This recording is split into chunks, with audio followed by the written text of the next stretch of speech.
go ahead? Yes, sir. I will just free up this rostrum. Mr. Principal, Mr. Registrar, esteemed panelists, and sagacious faculty, and inquisitive minds of Army Law College. I feel privileged to be here speaking with you about my experiences. Although the topic which I have been given is what is the role and mandate of peacekeeping forces in conflict zone and Indian perspective. So my experiences is only of 3.5 years in that realm when I say peacekeeping forces. But before I touch upon this, I got gazed by this thing: war brings destruction, peace brings healing. Now, you are all law students. Is it war always brings destruction? No. So at the face value it might look, but it is not that. War is just an extension of state policy. It's a tool how a state employs its policy. All other tools, diplomacy, everything fails. War is also a tool with the state. So need not it lead to destruction only. Might be destruction in a limited way or a better peace. So one has to really understand that. And there are two laws. See, first is the law of nature. Law of nature says we all have right to be happy, to be peaceful. But along with it comes the second law, which is right of nature. If somebody is troubling me with my peace, then I have to defend my peace. And that will put me on a confrontation. Might not always, but it's a complete spectrum from diplomacy till physical war. So it can be in any spectrum. So right of freedom gives me that option. Now I come to the topic per se. What is the role and mandate of peacekeeping forces in conflict zone and Indian perspective? So when this Indian perspective is added to it, it is a term of reference. Because this topic now has been stamped only to one organization, that is United Nations. Because as Indians, since last 70 years, we have been giving forces, peacekeeping forces in UN. We had one other experience also, that was in 1989 when we sent our forces in Sri Lanka. But that we will keep aside. We will focus only on United Nations as today's topic, that how we go about it. But please don't limit yourself when it is peacekeeping that it is only United Nations. There are many organizations in the world which are working towards it. African Union is there. There is a mission going on in Somalia. There are African forces which are fighting against the Lord Resistance Army in Central Africa, in Sudan, in Uganda, in Central African Republic, in these three countries. You have South African Democratic Committee, 15 nations, they are fighting against all for the security within these countries. They also have a peacekeeping force. ECOWAS, Economic Committee of West African Nations, they also have a peacekeeping force. So what even Russia per se, you would have heard about Armenia-Azerbaijan conflict. There are 2,000 Russian peacekeepers in that valley. Now, what is this? What are these peacekeepers? So for any peacekeeping mission, there has to be a peace which has been brokered. Now peacekeeping forces go there as a guarantor, so that two belligerents don't fight. So having understood this, we will come to the role. What is the role of these organizations? Now, if it is only limited to peacekeeping, then the role would be just to re-establish peace and try to maintain it. So role cannot have a perspective. Role is defined in an organization. How you do it for your vested interest is entirely a different thing. But a role of a particular organization is fixed. Now, we are limiting ourselves to peacekeeping, but it is a complete circle. UN does not have a role of only re-establishing peace and maintaining it. It has other roles also. Because before a conflict happens, there are places where conflict prevention is done. You understand the ground situation that a conflict is about to happen. There are good officers of the UN. That is conflict prevention stage. But once you are out of it, the fire has been shot, you move towards peacemaking. Now peacemaking is two belligerents are fighting. Now somebody has to go there. Now if they agree that okay, we will use the tool of diplomacy, we will get separated, that's fine. But if they don't, then you have to enforce peace. So peacekeeping also has two aspects, peacemaking and peace enforcement.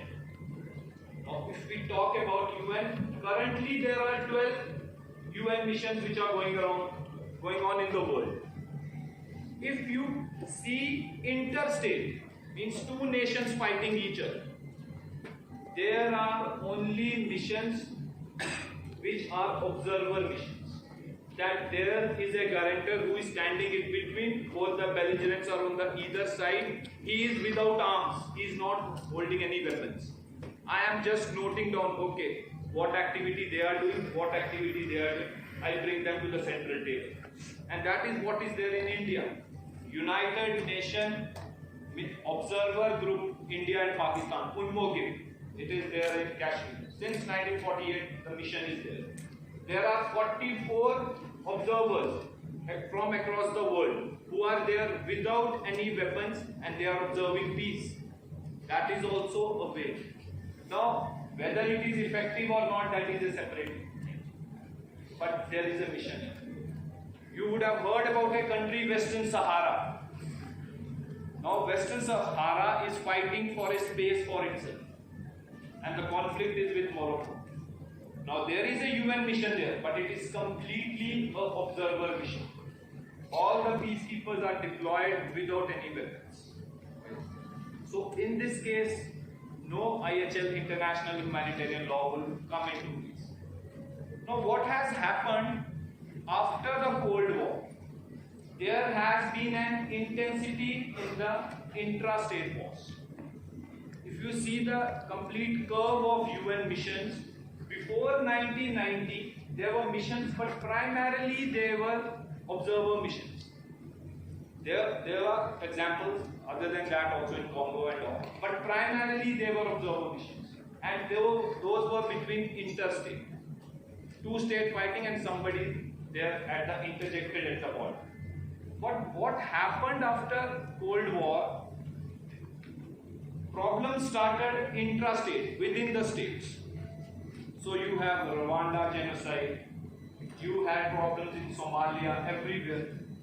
The number of peacekeepers before 1990 was only to the tune of 7,000 to 10,000.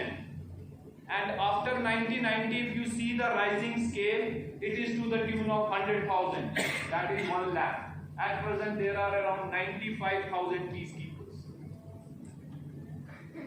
Now, if I delve more into it, what do we do with these intrastate conflicts which are going on at the present point? Now, having seen the role, I would now switch to mandate. See, mandate is not fixed. Mandate depends on the problem which is there. So, applicability of international humanitarian law. But if you see situation in South Sudan, see, the mission in South Sudan started as a referendum in 2011. There was only one country, Sudan. The southern portion of Sudan was Christian, the other was Muslims. So there was a rift, something.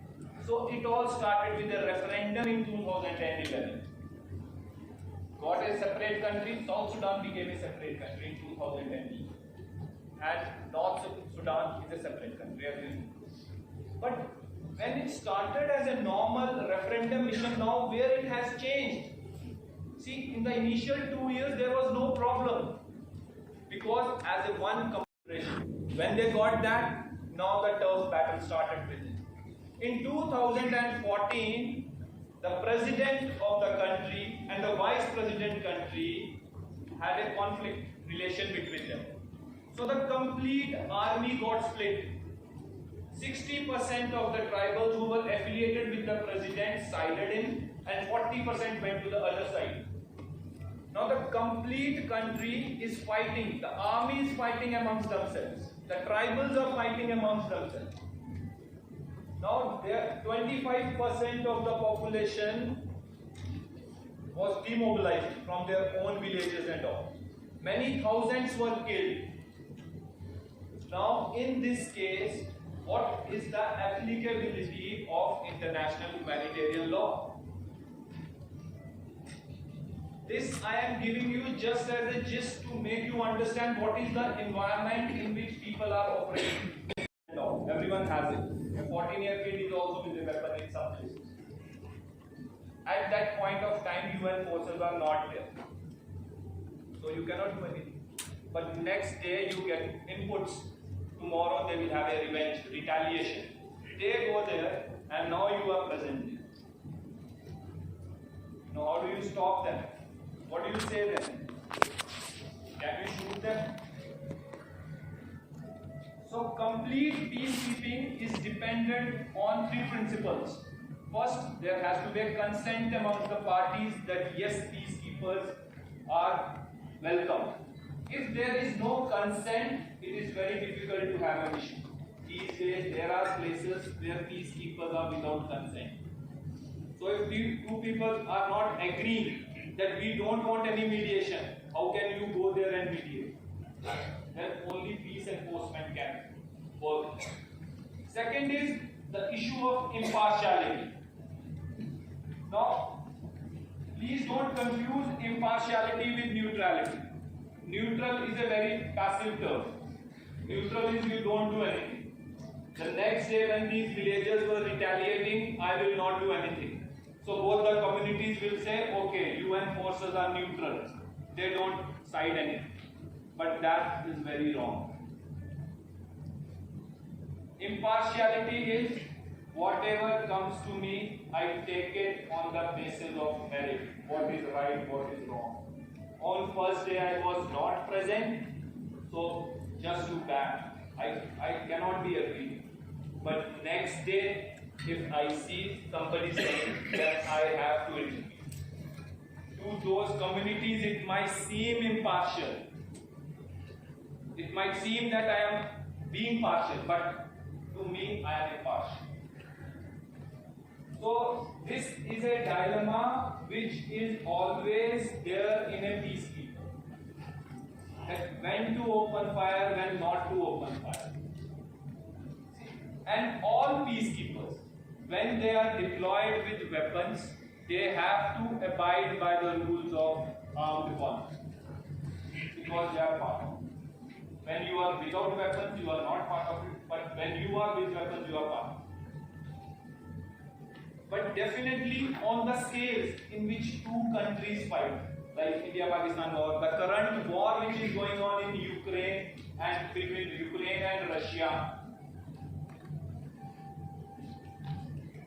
Now, how I will now judge both of them separately. Now there are no peacekeepers. What do you think? Who is right in this case? Is it Russians who are right or is it Ukrainians who are right? Russians are right. What gives you the basis that Russians are right?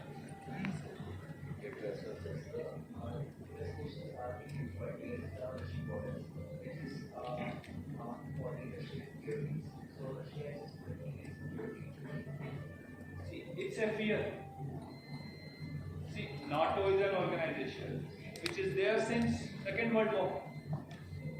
After Second World War, there is a NATO. Now they say, okay, I want to increase my influence. Was any treaty signed when the Cold War ended? Although they say there was a treaty that NATO will not expand.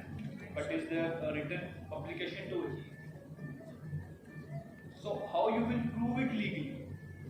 He says, I am helping my friend. Somebody is asking me. So I will help him. What is wrong in that by means of law?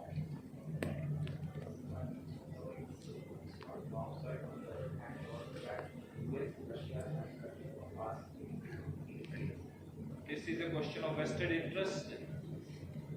So, my point is how to apply law. You have transgressed into somebody's border, that definitely is the first problem. But what do you think? Ukrainians, are they booked under human rights or not? Yes, sir. And any reasons, what do you think, tangible reasons why they should be booked under humanitarian laws?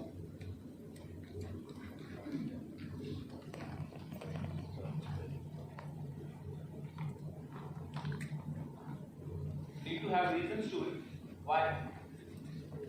What is the role and how it will play out? If we fail in understanding the basic nature of things, we will never be able to come to the conclusion what is right and what is wrong. If I stick only to UN, you have to understand why it came into play. 1945, many lives were lost. Second World War ended. Everyone thought, no, this is the wrong way. So many lives cannot be lost. Let there be an organization which will help mediate, so we will solve the problems of the world. But trust me, it was not the first time somebody thought that this can happen. It was a slow and steady process which got the seeds were germinated well in, I think so, can't be an exact time, in the mid 17th century or mid 18th century. Why it was so? Because before that, what used to happen, wars used to be limited by absolute kings. When I say limited in terms of casualties. Casualties used to be only 1%, 2%, 3%. How wars used to happen? There used to be no nation armies. Everyone used to be mercenary. Today I am a king, I have money, I will have mercenaries, I will pay them, they will fight for me. And mercenaries were very happy. They used to seize grounds because they were getting money, it was an economy, there was a mutual understanding, we will not kill, and the things used to move. But French Revolution, everything changed. They started making nation as an army. Everyone came into conflict. They said before 17th century, whatever war used to happen, wars were only restricted to the battlefields. They were never taken to the fields, to the homes. People used to do their farming, everything was on, and wars used to be fought in a separate field. That was totally isolated.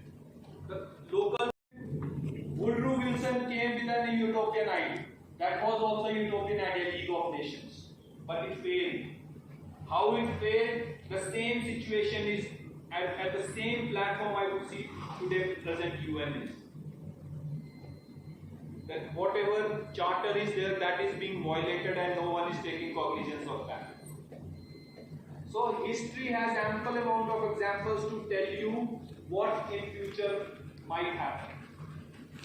Might be crystal clear, it will not say what path it will be, but it will clearly give us some inkling how the things will unfold. So what was the reason? Treaty of Versailles happened. Germany was stripped off from everything. The military gone, the war reparations were so high. If you leave somebody to such a destitute state, what else the option left is? One will again rise. So when a war happens, all parties have to reach at a conclusion where everyone says that yes, there is some parity, we all can survive. But if you push somebody to the corner, no diplomatic tool is going to happen. So having the seeds of Second World War were already sown on 28 June 1919 when Treaty of Versailles happened. And after that, the Second World War happened. Then they saw. See, it's very ironic to say that what is the thing since last 70 years which is helping us stop this war? I don't know whether I am correct or not. I would say it's just the invention of atom bomb. Because we all are so afraid of atom bomb to cross that threshold that we all want to be peaceful. So our premise of peace is on something which is totally destructive. So that I would say should be the nature of the law. See, your law or any law can only be implemented if there is a stick which says, I violate it, I might not survive. But if everyone violates it, then what is the law? To a man who earns 5 lakh, 10 lakh rupees, jumping the red light, he might not consider it as a law. He would just pay 500 bucks and just free. So I am talking all these things just to give an impression that one has to delve deep into the layers. In a peacekeeping force, now I have given you what is the nature of UN. The nature of UN is that it is a diplomatic tool. So when I say UN is a diplomatic tool, this means the applicability of IHL to that extent will not be there in a peacekeeping force scenario. Because the weapons are already restricted. When we go in UN forces as a battalion, we only carry small arms, rifles and all. There are no weapons which can be used on a mass population at all. Our proportionality, the way we have to fight is all limited. And what we are fighting, I gave you a scenario. When two armies are clashing, we don't intervene. We only protect civilians who are in dire situation. Nobody fires indiscriminately at anybody. You see a weapon in somebody's hand, somebody is about to cut somebody, then only they intervene.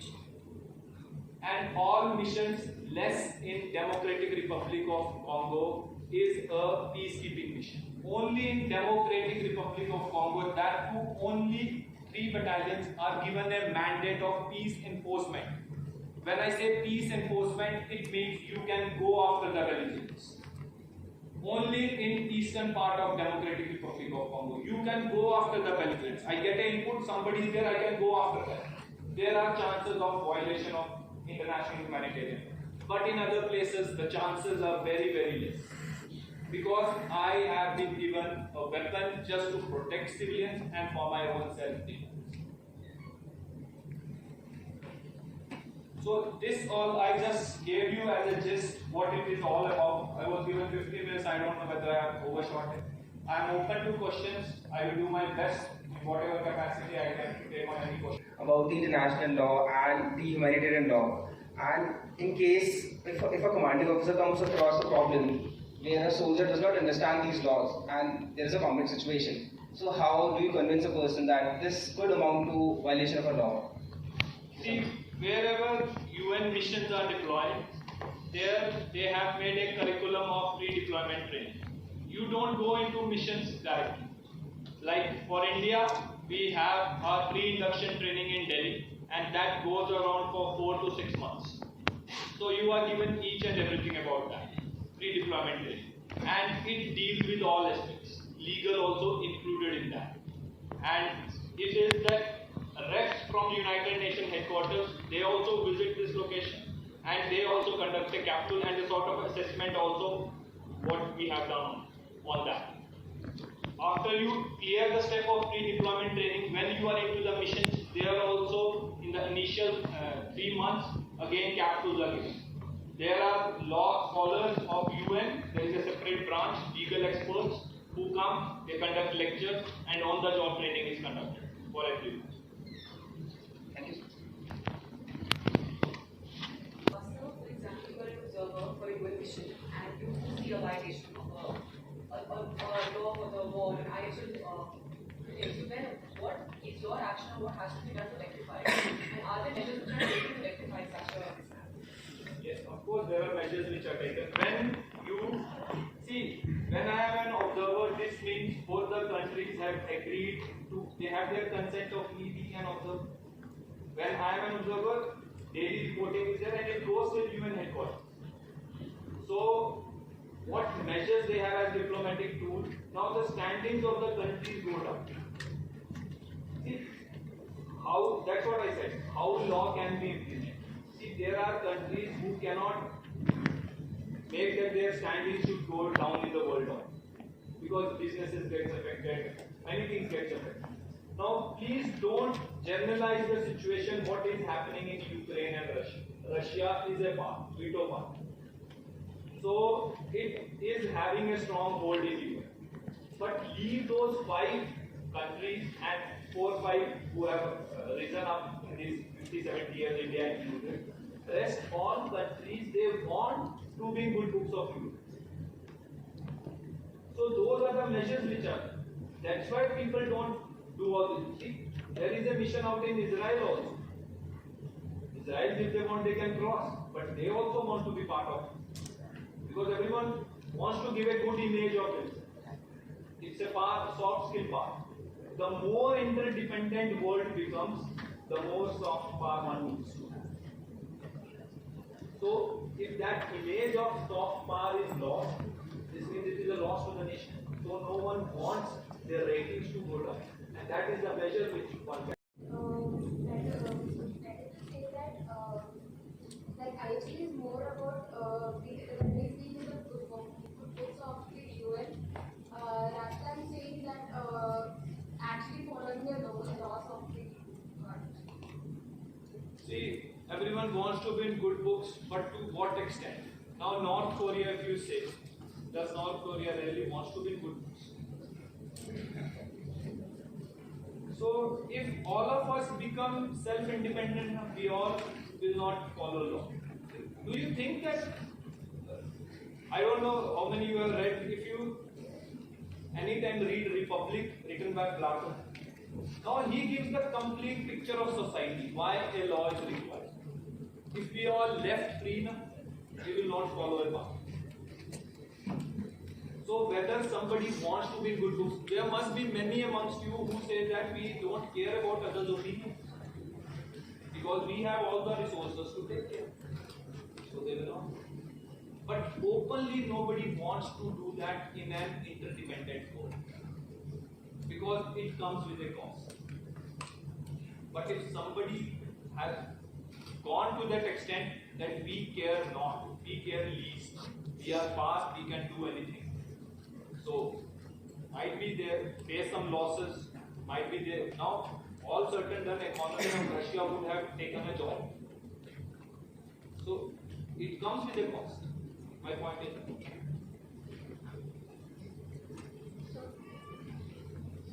So like for example, our troops are posted in a terrorist-surrounded nation. So there's always that sort of terror going around. So what measures, like you said that we will first disarm, then we will collect the weapons, like what you said to ma'am. How would our troops proceed and how would you tackle that sort of situation? Both are different situations, what you are talking about. See, when my people, I will take it to UN mission scenario and then I will take to what you are saying here as terrorists. Both are different. Now, why people have picked up arms? Because they have nothing to do. They make a portal sort of thing that, okay, we would go there, take money and all. Now, when they are given a picture, okay, this is the life graph where you have a stable life. There is a World Food Program going on. There is UNHCR, refugees control situation, everything is there. If everyone is shown a picture that there will be peace, there will be stability, you won't be, you will get food to eat, everything, you will get education. So, in that scenario, when given that shape, DDR happens. DDR, disarmament. Now, when you are talking about terrorism, see, terrorism can be cross-border. It can be within also, it can be cross-border. So what we are tackling is a cross-border terrorism. So the vested interests are some other country. Now they will not give me weapons at all. I have to take care of them by neutralizing. So why I have to neutralize them? That I see why a military is required in an internal conflict. Because might be the instruments of state which we have at internal levels, that is police, the violence goes above that. So my role out there in those places is to bring the violence down to that level where the state machinery can function. Now it is not only one of the instruments, there are other ways also. That funding has been closed, you must be reading there has been NIA or everyone is active. If your funding is stopped, many things are stopped, weapons stopped, you create a fence, physical measures. So everything, the complete, all machineries are working towards one. then only it can be changed. But if you say somebody would say, okay, I give weapons, that is not. Ask you a question. I just wanted to clear two concepts. IHL is all about the measures that have to be taken during the war and after the war, because war is inevitable, right? So war may not be a conflict between two countries or states or whatever it is. As you said, war can be in different forms. And as you have given an example of South Sudan and the village and the conflict, okay, you asked us how does IHL apply over there? Like, don't you think that that is actually the concept of IHL? Like, the measures taken, like, it is not always about we taking measures in order to subside a conflict between two countries or something. It is more like the conflict, the form of conflict and the measures. Don't you think that's the case? That's how the IHL applies? See, first of all, for IHL to apply, there has to be two parties who are signatory to it, or any one party signatory to it.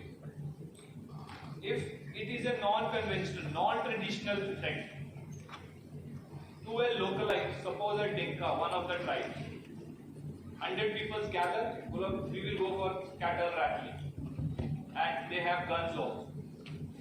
Now, how you can apply IHL to them?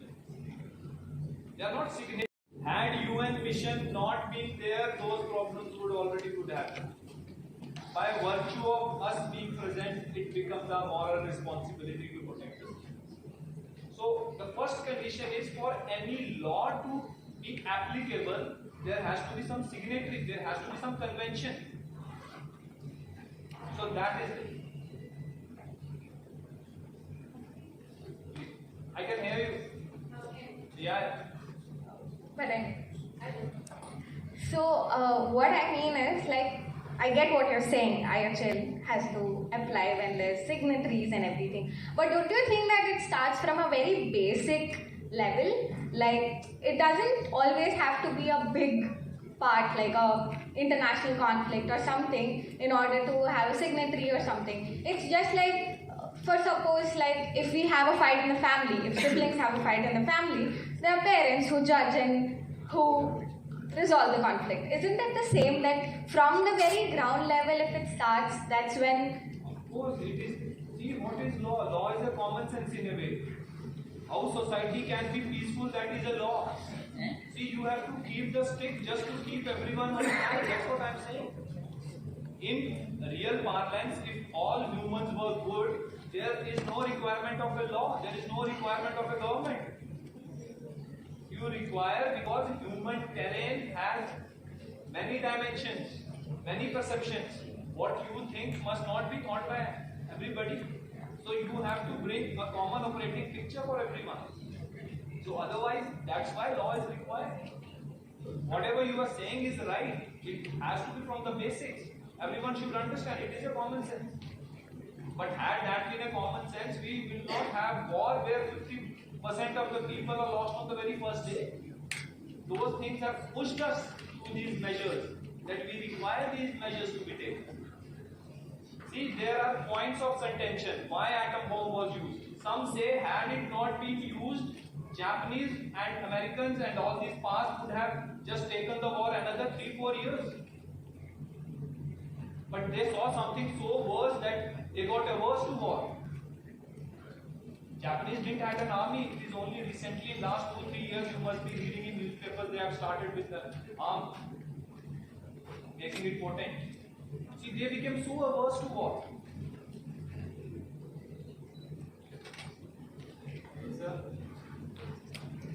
Sir, given the fact that predominantly the junior ranks of any infantry or any other, they're not that well educated. For example, before the Agni question came, we had the area-wise vertical. People from like 10th class and 12th class were applying and were getting the job. Given the fact that the Indian Army also has a language barrier, different regiments are not that well versed with other languages per se. For example, if I take for example the Assam regiment or Sikh regiment, they are not that well versed in reading Hindi or speaking in it. That makes an obstacle while imparting training on it. So what do you think might be much more of a conducive solution to require a much more comprehensive training with, language See, language barrier within Indian Army, I don't think so there is any language. Generally, everyone in India, all battalion, all regiments speak. You hardly will find anybody who is not speaking. And what you are saying, a junior level guy will understand all this. Trust me, everyone understands. It is how frequently you are imbibing that. See, many of Indians are religious, majority of them. See, if you see what all activities as per religion we do, they all are science. See, there were smart people back, our forefathers. They knew everyone can't be taught science, so they taught religion. But we all learned it. All villagers, everyone are doing those scientific things. Might be the premise is religion, but the things are scientific. So in army also we have all those conducive environment, all those layouts of the program in a way that everyone clearly understands what has to be applied there. So it is given in tangible terms. So I have not come across anywhere where there has been a challenge.